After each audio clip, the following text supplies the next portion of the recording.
पहा नवीन एपिसोड्स एकदम add free.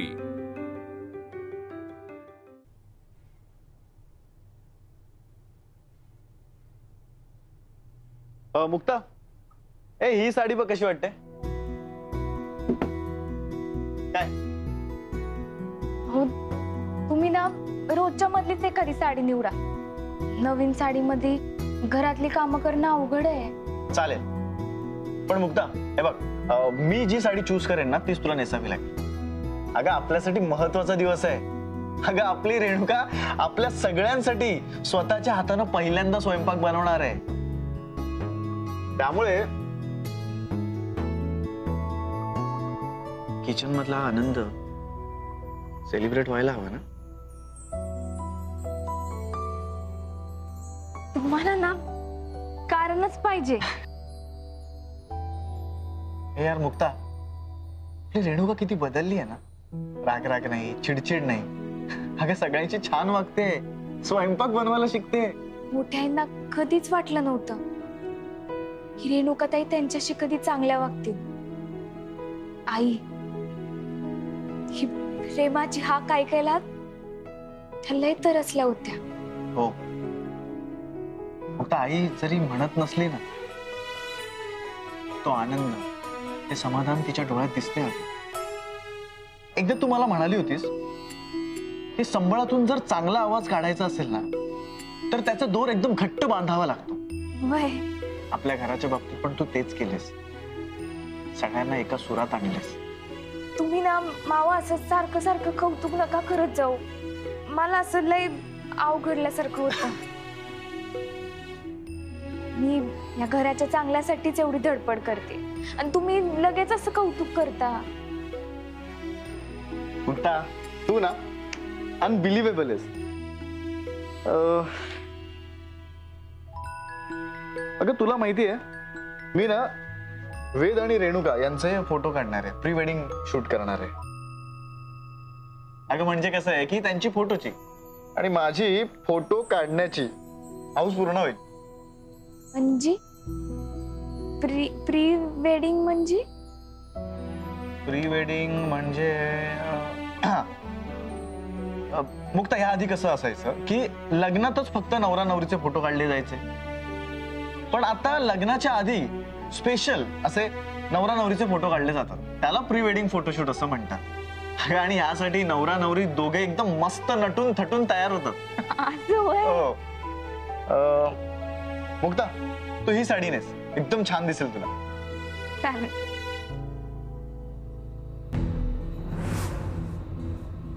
Mukta, तुझ्या हातात अजूनही बांगड्या नाही आहेत, मला माहितीये। तू बाथरूम मध्ये विसरली नाहीयेस किंवा कुठे दुसरीकडे सुद्धा काढून ठेवल्या नाहीयेस, तू माझ्यापासून काहीतरी लपवतेस। मुक्ता, मला तुझ्या लपवण्याची खूप भीती वाटते। अगं काहीतरी विचित्र घडायला नको। मुक्ता, मला माहितीये तुझी इच्छा नसेल ना तर त्या बांगड्यांचं काय झालं मला कधीच काही कळणार नाही। अहो नाही, तुमच्यापासून लपावं असं काही नाहीये। मी आजपर्यंत माझ्यावर विश्वास ठेवला तसाच माझ्यावर विश्वास ठेवा। बांगड्या परत मिळतील।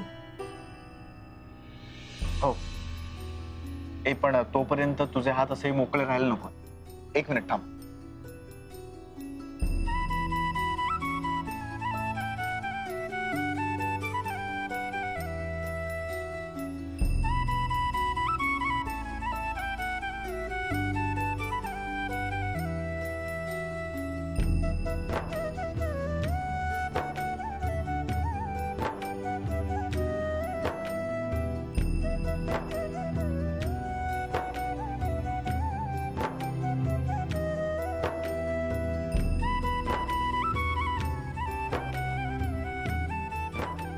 बांगड्या तर घालून झाल्या, तुला साडी पण मीच नेसवणार।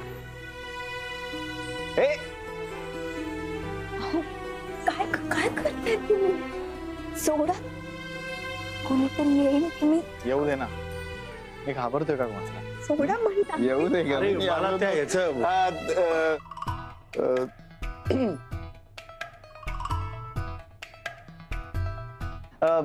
तुम्ही तुम्ही तुम्ही इथे? आय मीन तुम्ही कधी आलात? आणि हे काय रे सारं, काही दिवस पाहतोय मी, बघावं तेव्हा आपलं नुसतं रोमांस रोमांस रोमांस आहे बाबा.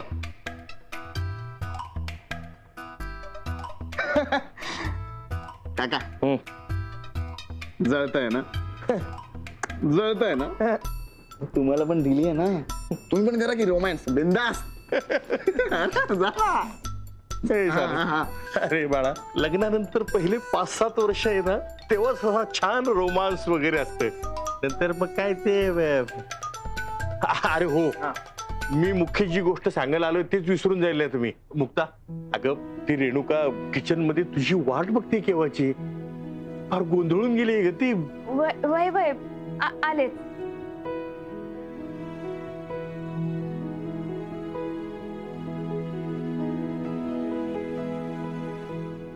उडदाची डाळ आहे का? ती कशी असते?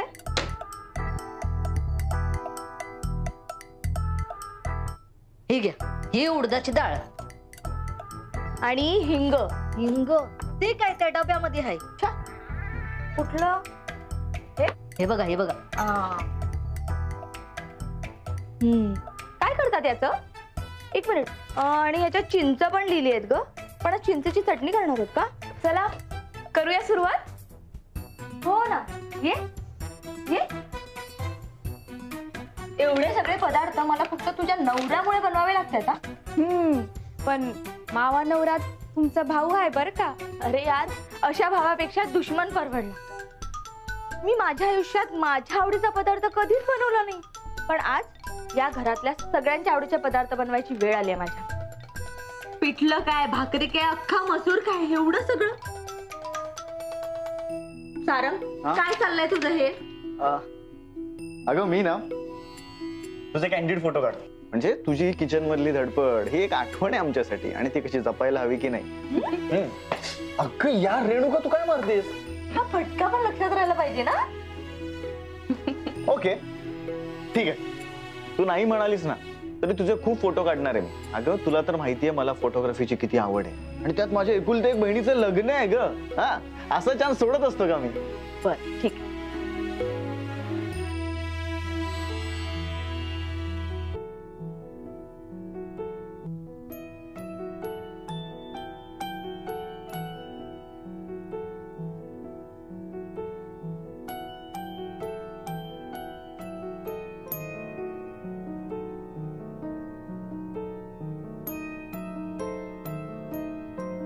काय?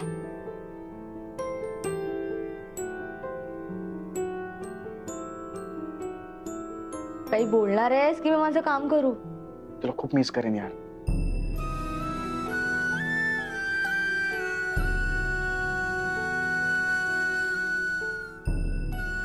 I'll miss you too.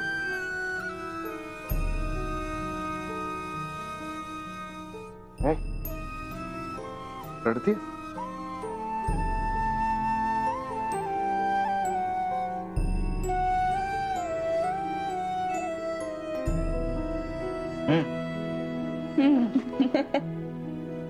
तुमच्या दोघांच्या नात्याला कोणाचीच नजर नको लागू. कारण तू माझ्यावर खूप प्रेम करतोस ना. ऑब्विसली यार. मग बाहेर जा आणि सगळ्यांना सांग ना की तुझी ही लाडकी बहीण सगळ्यांसाठी एकच डिश बनवणार. प्लीज. ओ हो, इमोशनल ब्लॅकमेल. रेणुका, मी पण तुझाच भाऊ आहे, दादा आहे मी तुझा. मला इमोशन्स कळतात.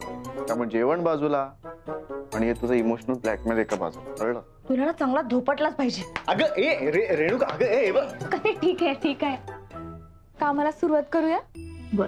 जेवण बनवताना सगळ्यात आधी लक्षात ठेवा, मन नेहमी शांत ठेवायचं. चिडचिड केली ना की त्याचा परिणाम चवीवर होतो. सुरू करूया. हे घेऊन या. या.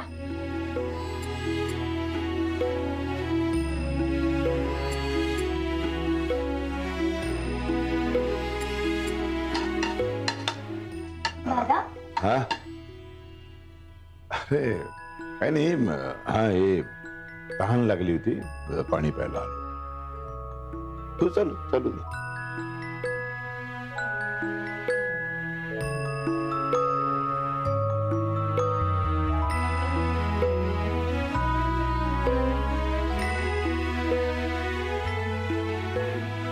आणि रेणुकाताई, हळद आहे ना ती प्रत्येक भाजीत नसती टाकायची. तुम्हाला हळूहळू समजेल. आणि मीठ टाकायचं पण एक प्रमाण असतं. अच्छा, जोपर्यंत अंदाज येत नाही तोपर्यंत कमीच टाकायचं आपण मीठ. तर मी काय म्हणते, आपण आधी टाकायचंच नाही मीठ. कसं आहे, वरून घेता येतं ना मीठ, है ना? अहो रेणुकाताई, पण त्यांनी भाजीची चव बदलते. असं का? अहो खरी चव हे सगळे मसाल्यांसोबत मिसळल्यावरच येते. आणि सगळ्यात महत्वाचं, जेवण बनवल्यावर घरातल्या माणसांनी आपलं कौतुक केलं ना की आपली सगळी मेहनत सार्थकी लागते. खरंय. कसं आहे, आपण बायकाला हळवे असतो. एवढंच कौतुक केलं की आपण समोरच्यावर भरभरून प्रेम करायला लागतो. काय आमची काही मदत हवी का? आम्ही दोघी करतो की. नाही नाही, नको नको. वहिनी छान शिकवते आणि माझ्या सगळं बरोबर लक्षात राहते. सगळ्यात महत्वाचं म्हणजे मी तिच्याकडून संयम शिकते. सासरी किचन मध्ये गेल्यावर जर माझी चिडचिड झाली तर मला माझ्या बाजूला माझी वहिनी दिसते. तिची ही शिकवण आठवेल, मग माझा राग आपोआप शांत होईल. मी तर म्हणते तुम्ही एक वही पेन घ्या आणि त्यात सगळं लिहून ठेवा, म्हणजे तुम्ही काही विसरणार नाही. ए नाही नाही, माझ्या राहील लक्षात. आणि मला आता एवढं कळलंय की सगळा खेळ मसाल्यांचा आणि त्यांच्या प्रमाणाचा आहे, बरोबर? आणि ते जमलं की सगळं जमेल, है ना? सगळ्यात महत्वाचं काय तर मन आनंदी ठेवून अतिशय प्रेमाने स्वयंपाक करायचा. वहिनी म्हणते तसं की मसाल्यापेक्षा जास्त चव आपल्या माणसांवरचं प्रेम देतं. आणि खरं सांगू का, मला आता जेवण बनवायला खूप मजा यायला लागली आहे. हो का? म्हणजे गुरु चांगला मिळाला तुला. हो, आता कोणी किती नाही म्हटलं ना तरी मी माझ्या हाताने तुम्हाला खाऊ घालणार आहे. अरे वा. रेणुकाताई, तुम्ही वही पेन सांगितलं होतं नाही, घ्या. कशाला? अगं पण तिला वही आणि पेन नको म्हणते ती. असं वय. मग तुम्ही रेसिपी लिहू नका, तुम्ही स्वयंपाक करायला लागलात ना म्हणून मला सही द्या. काय ती ऑटोग्राफ म्हणतात तेच. वा वा वा, एक मिनिट, एकच मिनिट.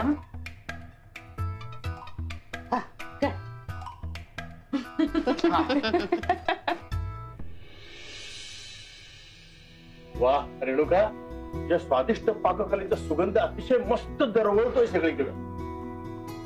युवराज, तू मला खरं तर दाल खिचडी सांगितली होतीस करायला, पण मला एवढंच जमलंय. ठीक आहे, हरकत नाही. वाढ वाढ, खरंच सुगंध सुटला अगदी.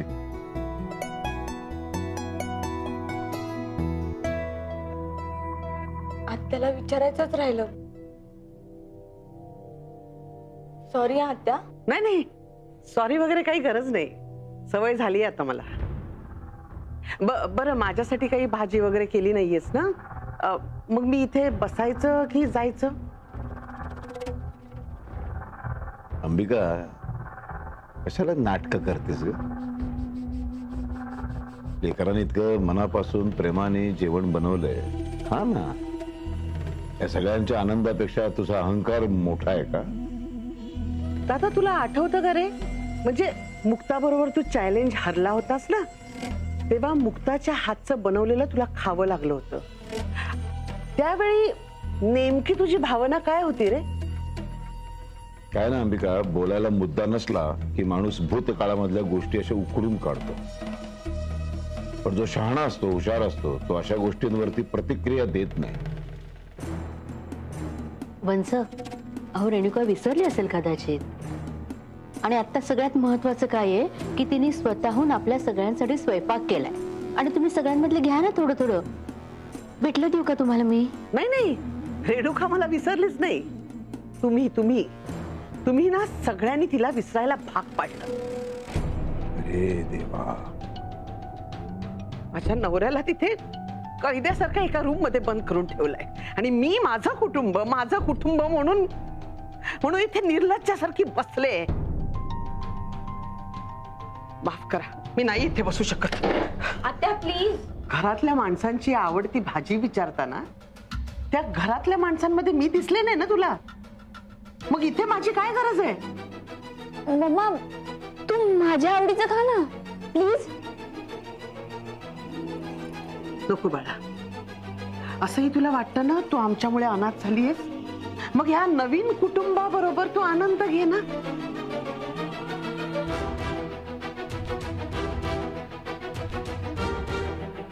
अंबिका, त्या बस आता कोणी काही बोलायची गरज नाहीये. मला जे काही बोलायचंय ते माझं बोलून झालेलं आहे. आणि अंबिकाला जे काही सांगायचं होतं ते तिचंही सांगून झालेलं आहे. आता कोणी काही प्लीज आणि विनवण्या वगैरे करायची काही गरज नाहीये. त्याला इच्छा नसेल तर जाऊ शकतो. बस जया, बस खाली बस. काही होत नाही, बस.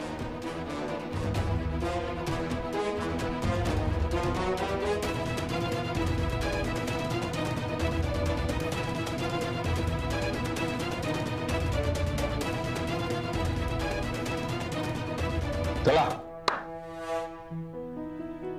इतकं छान आमच्या लेकरांनी सगळ्यांच्या आवडीचं बनवलेलं आहे. तुटून पडा. मी काय म्हणते, आपण सगळे रेणुकाताईंसोबत एकत्र बसलोय तर आपण सगळ्यांचा एकत्र एक फोटो काढूयात का? म्हणजे रेणुकाताईंच्या आठवणी आपल्या सोबत राहतील.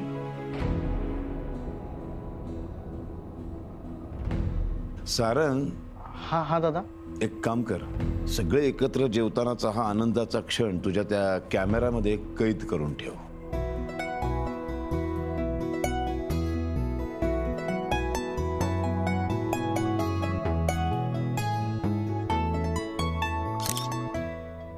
अंबिके, अगं त्या घरातल्यांना एकत्र बसून जेवायचं तर जेवू दे ना. तू कशाला टेन्शन घेतेस? अगं अशी मागून इज्जत मिळत नसते, म्हणून सांगतो लोकांसमोर हात पसरू नकोस. आणि काय तर म्हणे, आमच्यावर उपकार केलेत की आम्हाला इथे घरात ठेवलंय म्हणून. अरे कसले उपकार केलेत? आम्ही जर बाहेर गेलो ना तर लोकांना कळेल ना की नगरकरांच्या मुलीवर आणि जावयावर काय वाईट अवस्था आली आहे ती. मग काय, लोक ते शेण घेतील आणि घालतील त्या रावसाहेबाच्या तोंडात. आणि काय तर म्हणे आम्हाला इथे ठेवून आमच्यावर उपकार केलेत. पण मला आता कंटाळा आलाय. या 4 भिंतींमध्ये राहायचा मला कंटाळा आलाय. माझा जीव गुदमरतोय. अंबिके, अगं तू काळजी करू नकोस. लवकरच या कैदेतून आपली मुक्तता होणार आहे. हो, पण कशी? तो गुपित मंत्र विसरलीस? हो, तो तुम्ही मला सांगणारच नाही आहात ना. काय आर्याने तिने केलेला प्लॅन मला सांगितला, पण तुम्हाला सांगायचंच नाहीये. अहो प्लीज सांगा ना काय ते. अगं मग आत्या,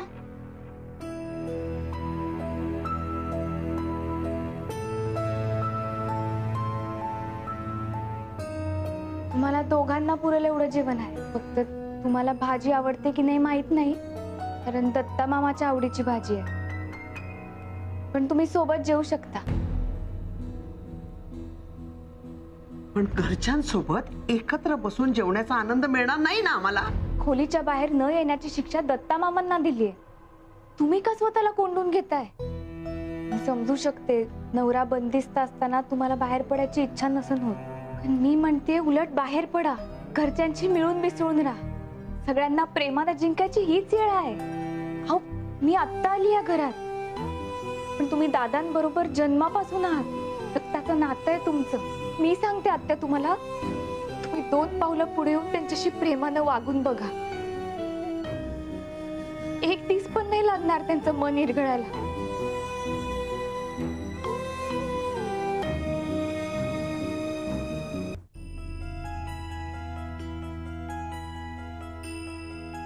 तुमचा खडूपणा संपावा हीच माझी इच्छा आहे. नाही, आमचा झालेला अपमान आम्ही कधीच विसरणार नाही. त्या दिवशी झालेल्या जखमा आम्हाला ताज्या ठेवायच्या आहेत. रोज तीच जखम आम्ही कुरतडून कुरतडून काढणार आहोत, कारण आम्हाला आमचा त्रास जिवंत ठेवायचा आहे. तुमचा मला आता रागही येत नाही, कीव येते तुमची कीव. जखमा कशामुळे झाल्या या जखमा? दुसऱ्यांच्या चुकीमुळं का आपल्या चुकीमुळं? याचा आधी विचार करा. विचार केला असता ना तर लय बरं झालं असतं. मुक्ता कोचिंग क्लासेस, हे चल रे, फुकटचे सल्ले देणं बंद करा. हो, आणि मी आता जेवणाबरोबर मदिराही घेणार आहे. आणि हो, थोड्या वेळाने परत इथे ये आणि साफसफाई करून जा. हा, मी यांना कधीच अडवलं नाही. फक्त मायावर खुन्नस दाखवायची म्हणून यांचं वागणं तुम्हाला बरोबर वाटत असेल ना, पुढे जाऊन हे तुमच्यासाठीच घातक ठरणार आहे. हे लक्षात ठेवा.